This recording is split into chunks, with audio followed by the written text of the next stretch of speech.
सत्संग मोक्ष की दारा, कोई समझ राम का प्यार। सत्संग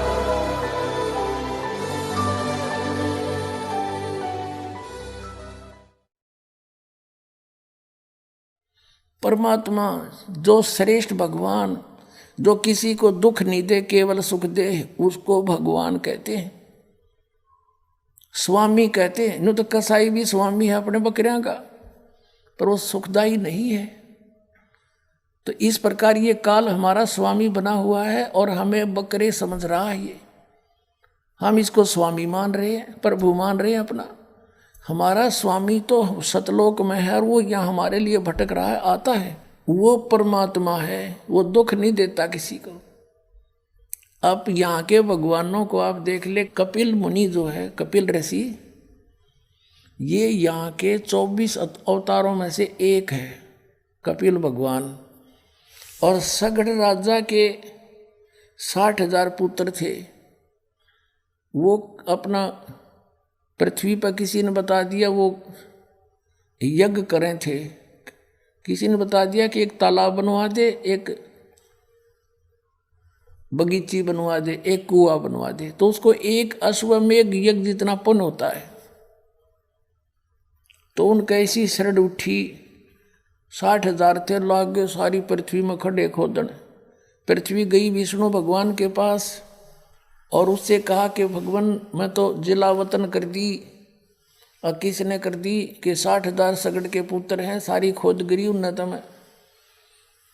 तो विष्णु भगवान बोला जाओ मैं करता हूँ व्यवस्था इसकी। वो वापस आ गई।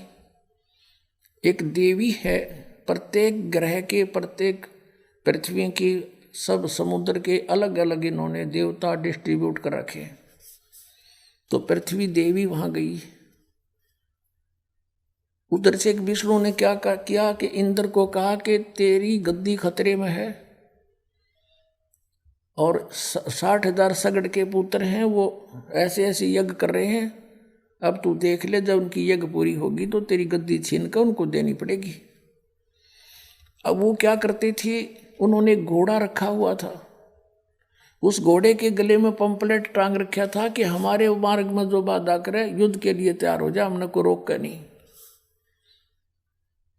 अब वो श्याम ने सारा दिन खोद पाड़ के थक कर सो गए।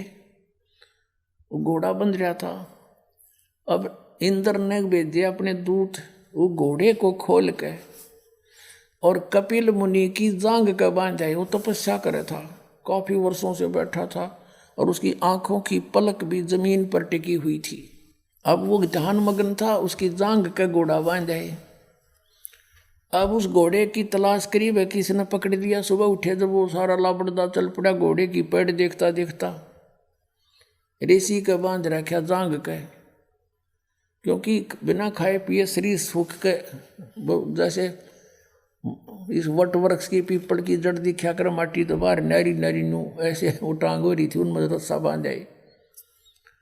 अब इन्होंने जाकर क्या देख किया कि उसके आँखों में भाले ला दिए, नू भाले नोकीले, वो भाले एरो नो सोच के कि यू और हमारे घोड़े ने बांधे बैठा देख, उसके बाले चबो दिए दोनों तरफ से और कहा उठो पाखंडी, खड़ा हो, युद्ध कर हमारे साथ। अब उसका ऋषि का हुआ दर्द कसूता न क्यों, हमने जोर तो हमारे गच दे ही। और वो एकदम क्रोध हुआ, उसने ऐसे वो उठा दी पलक।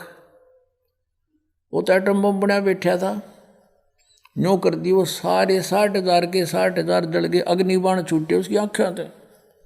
60,000 मार डाले उस कपिल मुनि ने, उनके भगवान ने। और कपिल भगवान के हैं इसने। श्री कृष्ण जी का इतिहास देख ले, कितने मारे। श्री राम का इतिहास देख ले, और इस परमात्मा का इतिहास देख लो। जब कीड़ी बीमारी होता है, कितना जुल्म ढाए परमात्मा के, कभी किसी को बद्दुआ नहीं दी मालिक ने, क्योंकि किसका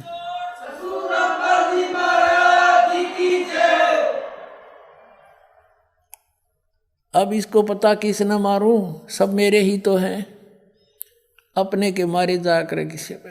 अब आपने ऋग्वेद में पढ़ा, वो सहनशील है, वो कबीर देव सहनशील है। परमात्मा वही है, सहनशील। देख लो इतिहास किसी के आज तक। तो वो परमात्मा इति उदारता है, वो परमात्मा भगवान कहता है। तो